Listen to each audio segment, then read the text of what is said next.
ওয়ারিসদের সম্পত্তি অন্য একজন ওয়ারিস ভাগ না দিয়ে সেই সম্পত্তি বিক্রি করে দিয়েছে, তাহলে কি সেই ওয়ারিস সেই সম্পত্তি ফিরে পাবে?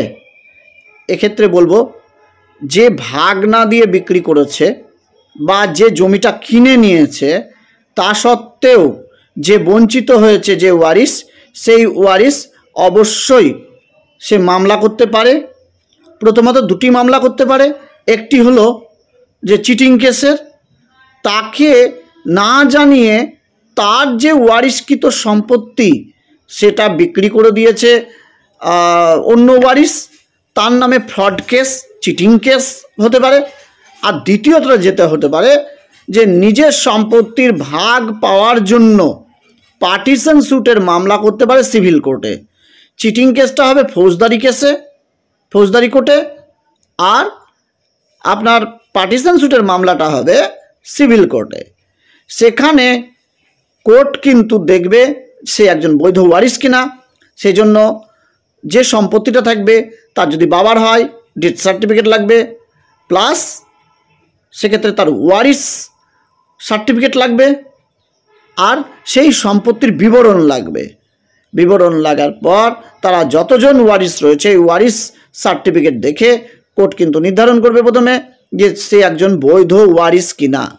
যদি বৈধ ওয়ারিস প্রমাণিত হয় তাহলে কিন্তু কোর্ট এই নির্দেশ দিবে যে তাদের যে সম্পত্তি টোটাল যে ভাগ করে যে যতটা পাবে, যার যতটা অংশ, সেই অংশটা প্রথমে স্থির হবে। তারপর যদি দেখা যায় সেই সম্পত্তি অন্য ওয়ারিস বিক্রি করে দিয়েছে, তখন কিন্তু কোর্ট অর্ডার দিতে পারে যে যিনি বিক্রি করেছেন উনি কিন্তু কম্পেনসেশন বা ক্ষতিপূরণ দেবেন অন্য ওয়ারিসকে। সেই জায়গার বদলে টাকা হোক, অন্য জায়গা হোক, বা সেই জায়গাটাই হোক না কেন, যদি সেই জায়গাটা ফাঁকা থাকে বা যদি কেউ বাড়িও করে নেয় সেইটাও কিন্তু কোর্ট ভাববে, এবং সেক্ষেত্রে যে ওয়ারিসের ওই সম্পত্তি তাকে ফিরিয়ে দেওয়াও হতে পারে, সেটা কোর্টের বিবেচনাধীন। কিন্তু এরকমও হয় যে আমরা অনেকে ভাবি যে আমার সম্পত্তি তো বিক্রি করে দিয়েছে আমার দাদারা, তাহলে আমি তো আর ভাগ পাবো না। কিন্তু এ ধারণা ভুল। আপনি পেতে পারেন, দুটোভাবে পেতে পারেন। যেটা বললাম, দুটো আদালতে আপনি শরণাপন্ন হতে পারেন, ফৌজদারি আদালত চিটিং কেস, আর আপনার সিভিল কোর্টে পার্টিশন স্যুটের মামলা করতে পারেন।